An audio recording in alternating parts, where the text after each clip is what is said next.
Olá a todos, sejam bem-vindos. Eu sou o professor Wellington e a gente está iniciando mais uma aula do nosso curso de Física Básica. Hoje é a aula de Física 2, Mecânica dos Fluidos, onde na aula de número 3, hoje a gente vai iniciar o estudo da estática dos fluidos. Vamos lá? Inicialmente é importante a gente lembrar que a estática dos fluidos, ela lembra, né? Ela vai estudar os fluidos na sua condição de repouso, né? Então você vai pensar num fluido colocado dentro de algum lugar e ele vai estar nessa condição de equilíbrio, né, parado. Então, quem estuda isso é a chamada estática dos fluidos. Tudo bem? Bem, para fazer esse estudo da estática dos fluidos, a gente vai dividir isso em três etapas. Inicialmente, a gente vai começar vendo a lei de Estevan, depois a gente vai estudar a lei de Pascal e, finalmente, vamos concluir esse estudo a partir da lei de Arquimedes. Então, é importante que você perceba que o estudo da estática dos fluidos está apoiado em três leis fundamentais: a lei de Estevan, a lei de Pascal e a lei de Arquimedes. Essas três leis, embora sejam diferentes entre si, elas têm um conceito em comum, que é o conceito de pressão. Então, a gente vai iniciar a nossa aula hoje. Antes de a gente começar a falar da parte da lei de Estevan, a gente vai tratar hoje do conceito de pressão. Inicialmente, a gente vai pensar pressão no conceito geral e depois a gente vai pensar no conceito de pressão aplicada a um fluido. Bem, o que seria o conceito de pressão? Pressão está relacionado com aquela ideia que existe entre uma força que é aplicada numa certa região. Então, se eu pegar uma força e essa força for normal, ou seja, perpendicular à área onde ela é aplicada, ou seja, eu estou pensando nessa situação aqui, uma força que é perpendicular à área onde essa força está distribuída. Isso aqui vai nos dar o conceito de pressão. E pressão pode ser escrito desse jeito. Pressão é a força normal dividida por área. A palavra normal na física é sinônimo de perpendicular. Essa força é perpendicular à área onde ela é aplicada. No sistema internacional, força é medida em Newton. A área é metro quadrado. E essa área vai depender de como a força é aplicada. Se a área aqui for retangular, aqui é a área de um retângulo. Se essa área for circular, aqui é a área de um círculo. E assim sucessivamente. Mas força é medida em Newton, área é metro quadrado. Então, na física, existem várias possibilidades de unidade de pressão, mas no sistema internacional, a unidade no SI para pressão vai ser Newton por metro quadrado, que a gente chama de Pascal. Então, isso aqui é Newton, isso aqui é metro quadrado, e Newton por metro quadrado dá Pascal. Existem outras unidades, por exemplo, as chamadas unidades usuais. Muitas delas têm origem, né, têm referência, principalmente por questões de países de língua inglesa, que até hoje a gente tem uma grande influência deles em termos de unidades. Né? Então, por exemplo, existe para a unidade de pressão o quilograma-força por centímetro quadrado, o KGF, né? Então, quilograma-força por centímetro quadrado, que a gente acaba batizando isso por ATM, a atmosfera. Existe também o libra-força por polegada quadrado. Então, LBF é libra-força, polegada ao quadrado. Isso aqui a gente acaba batizando de PSI, que é exatamente a mesma unidade que a gente usa quando a gente vai calibrar lá o pneu. E aí você olha lá no manômetro, quando você está calibrando o pneu do carro. Você coloca lá, por exemplo, 30 PSI nos pneus dianteiros e 32 PSI nos pneus traseiros. Então, o manômetro lá do posto, né, de gasolina é medido em PSI. Mas a gente também está muito acostumado a medir pressão em ATM, né, principalmente o pessoal da química. Bem, a gente tem que saber fazer as conversões de unidade, porque isso vai ser uma coisa muito habitual aqui no nosso estudo da estática dos fluidos. Então, quais são as principais conversões? Então, lembrar que cada um ATM é a mesma coisa que 1/10 a quinta Pascal. Pascal é a nossa unidade do sistema internacional, ATM é a unidade usual. Então, para passar de ATM para Pascal, multiplica por 10 a quinta. E 1/10 a quinta são 100.000 Pascal. Outra coisa importante, é muito utilizado também uma unidade usual chamada bar. Então, às vezes, você está trabalhando com ar comprimido, você está numa aula de pneumática, você vai ter que ajustar lá qual é a pressão do ar comprimido. Então, você pode ajustar lá para 4 bar, 6 bar, depende da aplicação que você vai fazer. Então, um bar é uma unidade de pressão, que vale aproximadamente 1 atm. E 1 atm é exatamente 100.000 Pascal, que dá aproximadamente 100 kPa. A gente está arredondando esse valor aqui da pressão de 1 atm. A pressão atmosférica é em torno de 1 atm. Então, ela dá aproximadamente isso daqui. Para fins de arredondamento, facilita os cálculos que a gente vai fazer. Então, 1 bar é aproximadamente 1 atm, 1 atm é praticamente 100 kPa. 100.000 Pascal pode ser escrito como 100 kPa. Bem, no caso do PSI, cada 1 PSI de pressão dá aproximadamente 6,9 kPa. Esse K é de quilo, então seriam 6.900 Pascal ou 6,9 kPa. Tudo bem? Outra coisa importante, já vamos aplicar então esse conceito, para a gente começar a perceber que esse conceito tem muitas aplicações. Aqui no exemplo 1, a gente vai considerar que a gente tem um tijolo, esse tijolo tem uma massa de 1 kg, portanto o peso dele é de 10 newtons. Como é que a gente converte massa em peso? Porque peso é aquela força que a Terra puxa os objetos para baixo.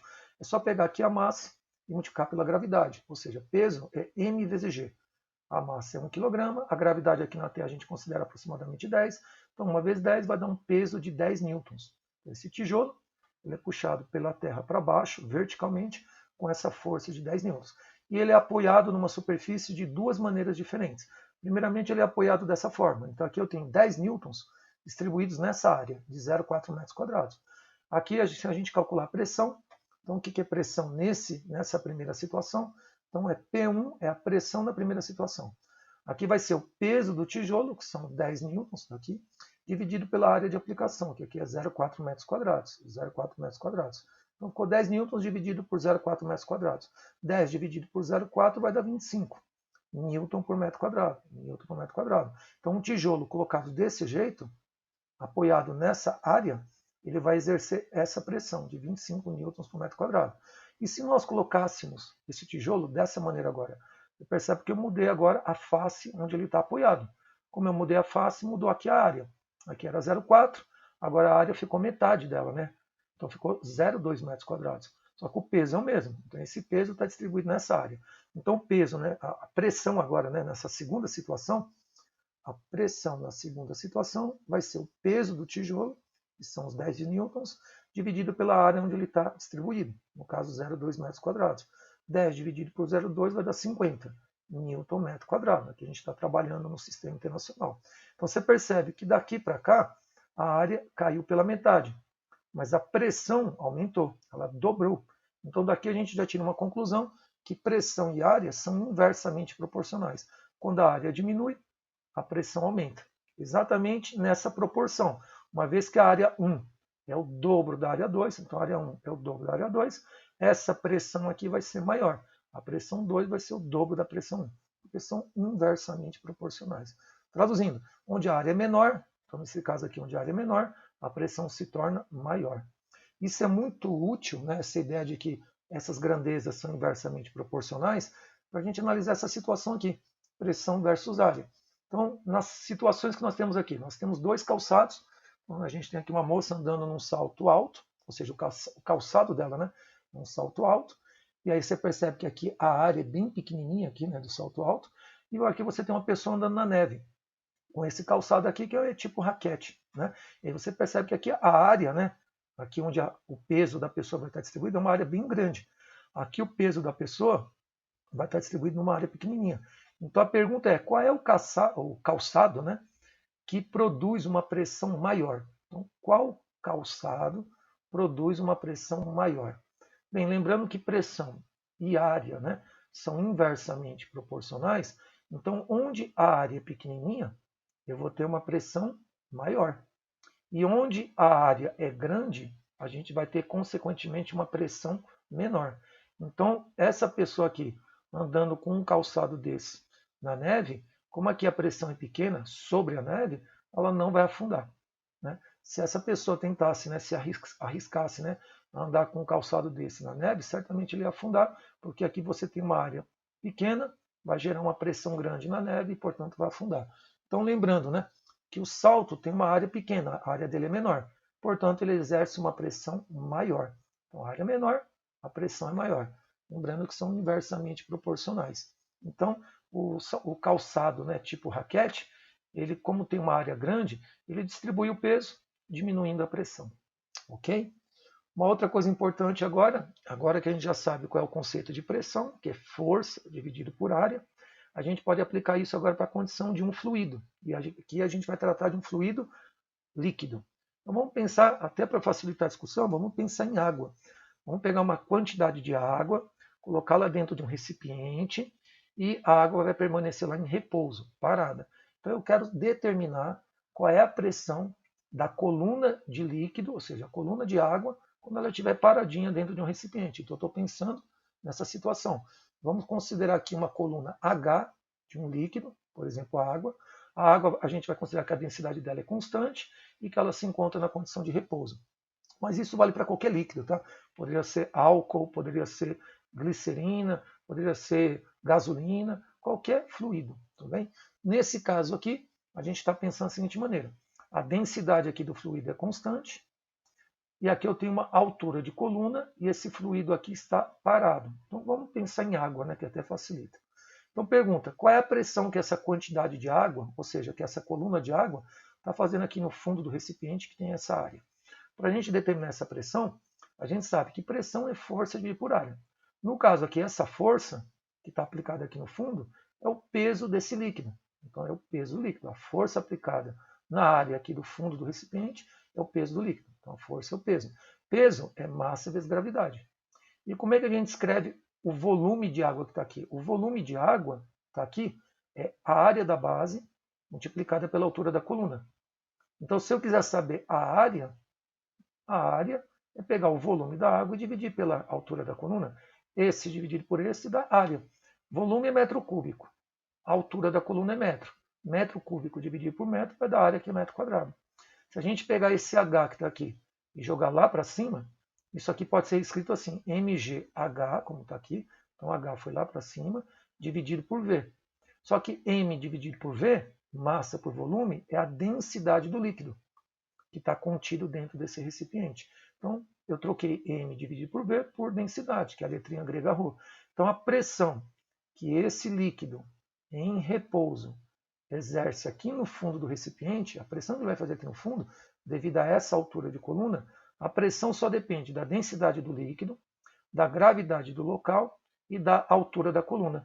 Não depende dessa área. Perceber que não depende dessa área.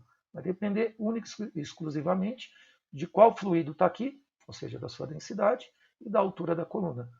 Isso é importante porque a gente percebe que se eu mudar aqui o fundo desse recipiente, se ele for quadrado, se ele for circular, essa área aqui, a mudança dessa área não afeta a pressão desde que eu mantenha a mesma altura de coluna.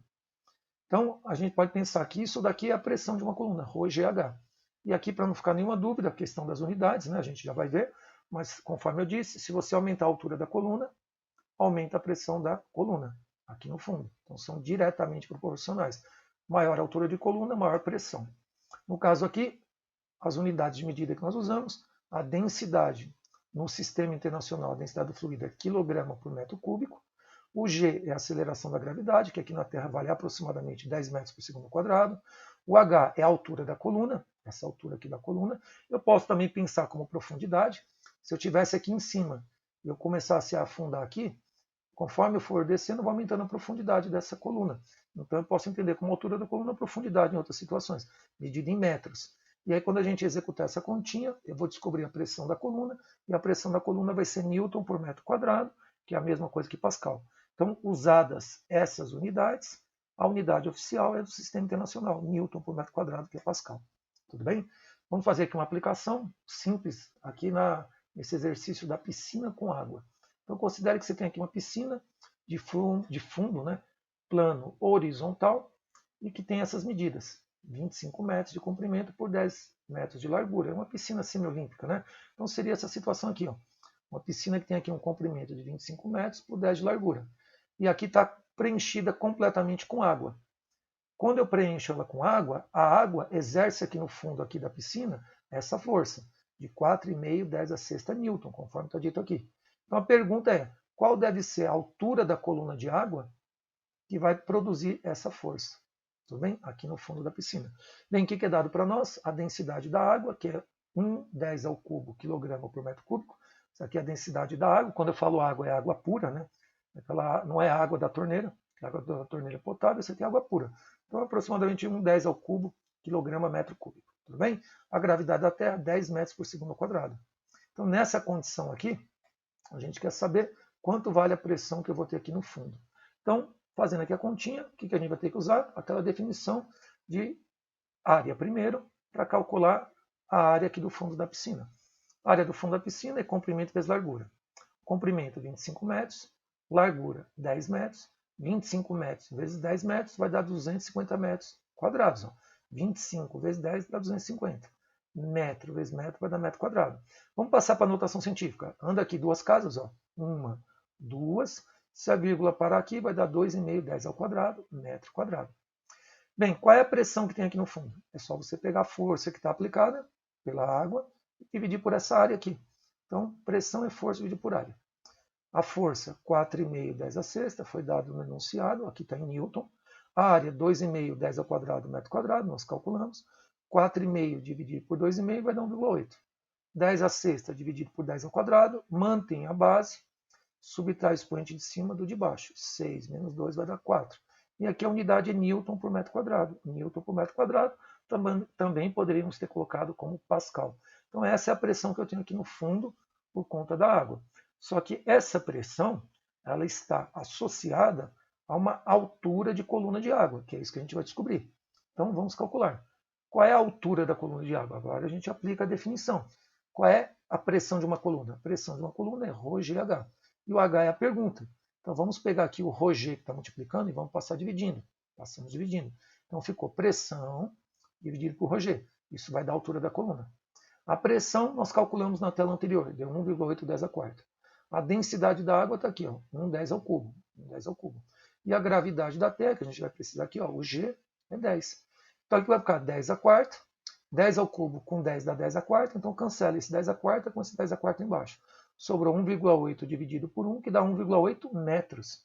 Então, se nós colocássemos aqui uma altura de coluna de água, né, de 1,8 metros, né, de profundidade, nós teríamos aqui no fundo essa força que, portanto, produziria aquela pressão que a gente calculou, que é a pressão de 1,8, 10 a quarta Newton por metro quadrado.